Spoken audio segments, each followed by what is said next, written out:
राजभर का बड़ा दावा, अमित शाह को सीक्रेट चिट्ठी लिखी क्या? 25 सांसद बीजेपी में जाएंगे, अखिलेश का पलटवार। सपा वर्सेस राजभर का नया संग्राम। उत्तर प्रदेश की राजनीति में आरोपों की ऐसी आंधी चली है जिसने सत्ता और विपक्ष दोनों के गलियारों में हलचल बढ़ा दी है। दावा है इतना बड़ा है कि लखनऊ से दिल्ली तक चर्चा शुरू हो गई है। कैबिनेट मंत्री ओम प्रकाश राजभर ने आरोप लगाया है कि समाजवादी पार्टी के राष्ट्रीय महासचिव राम गोपाल यादव ने केंद्रीय गृह मंत्री अमित शाह को एक कथित चिट्ठी सौंपी है और इस चिट्ठी के बदले सपा के 25 सांसद बीजेपी के साथ जा सकते हैं। हालांकि इस दावे के समर्थन में अब तक कोई सार्वजनिक दस्तावेज सामने नहीं आया है और समाजवादी पार्टी ने आरोपों को पूरी तरह खारिज कर दिया है। लेकिन बयानबाजी का स्तर ऐसा पहुंचा कि अखिलेश यादव, राजीव राय और फिर खुद राजभर आमने सामने आ गए।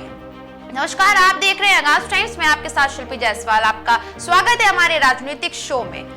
सुबह का एक राजनीतिक बयान और यूपी की सियासत में शुरू हो गया आरोपों का तूफान। सुबह सपा प्रमुख और यूपी सरकार में मंत्री ओम प्रकाश राजभर ने दावा किया कि समाजवादी पार्टी के भीतर बड़ी टूट होने वाली है। उन्होंने कहा कि एक कथित पत्र के जरिए कुछ नेताओं को जांच एजेंसियों के मामलों से राहत दिलाने की कोशिश हो रही है और बदले में सांसदों के समर्थन की पेशकश की गई है। अब राजभर के आरोप भी जरा देखिए। खनन मामले का जिक्र, गोमती रिवर फ्रंट का आरोप, 25 सांसदों के टिकट का आरोप। राजभर के आरोपों ने जैसे ही राजनीतिक रंग पकड़ा, समाजवादी पार्टी ने तुरंत पलटवार किया। सपा अध्यक्ष अखिलेश यादव ने सीधे नाम लिए बिना कहा कि जो भविष्यवाणी कर रहे हैं पहले अपनी राजनीतिक स्थिति स्पष्ट करें।